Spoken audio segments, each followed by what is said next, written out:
Hello, everyone. Welcome to the episode of the BG Show. I'm here to do a spoiler review for Presumed Innocent, the new Apple TV show with Jake Gyllenhaal. I have a non-spoiler review up, so if you have not watched the show yet, go watch that. I highly recommend the show. It's very good. But yeah, let's get into spoilers now. One last spoiler warning before we get into it and before I spoil the ending, which I will start with. So 3, 2, 1. The daughter was the killer all along, and honestly, as I was watching the show, I was kind of wondering to myself, who was the killer?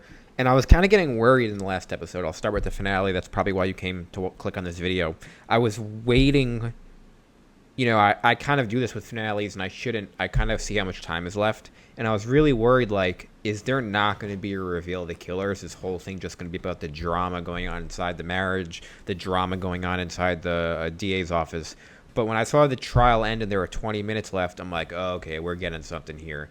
And when they did the reveal in the garage, I'm like, oh, it's the wife. That makes a lot of sense because it was like so obvious at first. They do the thing where it's so obvious at first, but then, she's crying throughout the movie. She's sympathetic. Maybe it's not her. But it turns out, and then Jake Gyllenhaal starts talking about how he covered it up for her. And I'm like, oh, it's going to be like a thing where they both did a crime. So then they both live happily ever after and kind of never talk about it again. But as it turns out, the daughter walks into the room and pretty much admits that she did it. And I don't think everyone will love this. I'm not even sure how the first one, I think the wife did it in the movie. I'm not 100% sure. I haven't seen the movie. I got to watch it.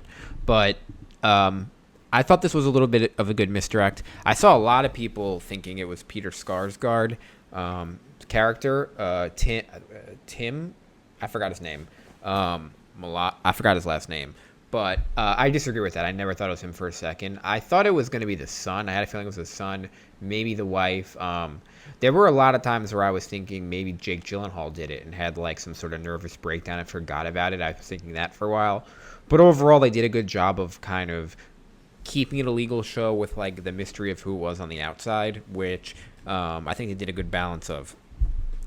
Going into other spoilers of the show and things that I liked of the show, like I said, I think it was a good mix of characters. The victim had a son, he has a couple of kids, and so there's like a good variety of potential suspects in this show.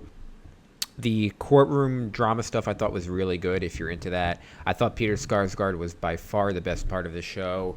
And I guess starting from the beginning, so he's, living a good suburban life.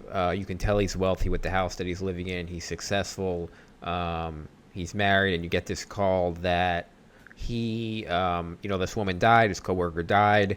And, very early on, you realize he's having an affair and that he's kind of fucked. But then they kind of do, if you haven't seen the show, a little bit of like, they kind of not bait and switch, but they kind of, pivot a little bit with the wife already knowing about it. So it's not like this secret thing that you kind of think is going to go on all season. She knows about it. And so the case kind of unravels, and there's a lot of uncomfortable scenes in the show, with the kids, and he's apologizing, and they're talking about all these things. A lot of awkward conversations that honestly are tough to watch. But, the show goes on, and he eventually gets arrested for this, and it's a lot of just going... it's just a lot of stuff that you'd see on shows like CSI, Criminal Minds, and then, in true crime stuff like in those documentaries. A lot of back and forth with the forensic pathologist, a lot of back and forth at DA's office. The DA, OG, I forgot his last name, but he's the guy from Black Widow who was like, had access to a jet, but didn't really do anything else in the movie. And people thought he was going to be Taskmaster, but he wasn't Taskmaster. But anyway, he was the DA, and a lot of people thought he was good. I think Nico de la Guardia, is that his name? I think that, I don't even know if that's the actor's name or the character's name. I honestly don't know, but that's the guy. And he was good. People thought he was a suspect. I never thought so. And, I was actually surprised as I was kind of listening to podcasts of the show, how many people were kind of souring on the show. I thought the show was really good. I binged it in pretty much 2 days. I watched like 5 or 6 episodes in one day. And I think it dragged on a little bit. I think the show could have been 6 episodes instead of 8. So I definitely think it dragged on a bit. But overall, I thought this show was good. People were kind of ripping on the acting and the writing.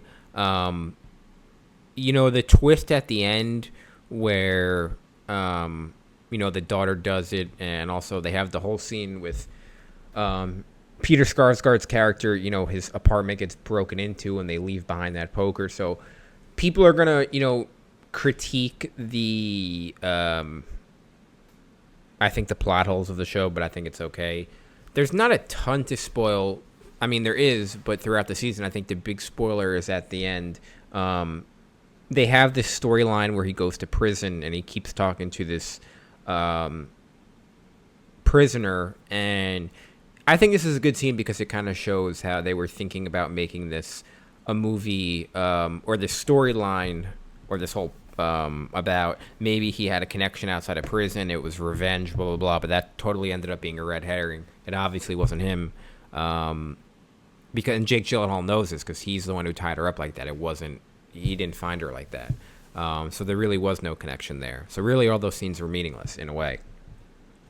But yeah, I thought this was good. I thought it does really good legal stuff, with mistrials and just kind of the bullshit that comes up on a legal trial. Like, are you going to accept a plea deal? Do you want to go to trial? A lot of the bullshit that comes up in the legal world. I think they do a really good job of portraying in the show. And I kind of like that Apple shows tend to not take themselves as seriously as HBO shows. I think it makes for a funner watch, makes it more exciting. So Apple TV's got a lot of good stuff. I'm trying to think what else to spoil in the show.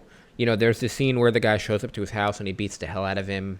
And, these are all good scenes because it really shows you, like, the difference between what's happening in public perception. Once, his family saw him lose his temper, they kind of changed their perception of him.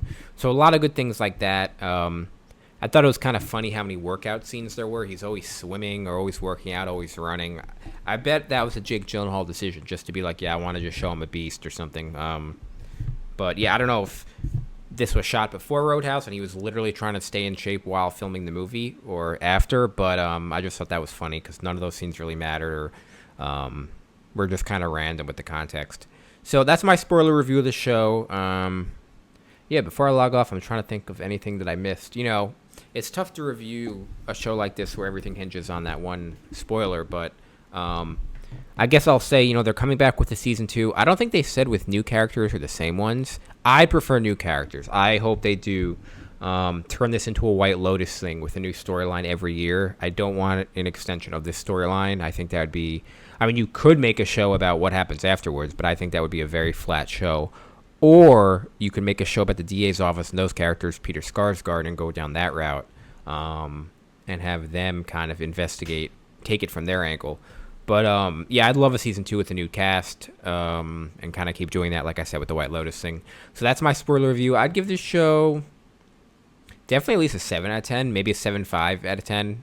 I'm going to go 7.7. So 7.7 out of 10. That's my official ranking. Presumed Innocent spoiler review. Thanks, guys, for watching. And as always, I'll see you on the next one.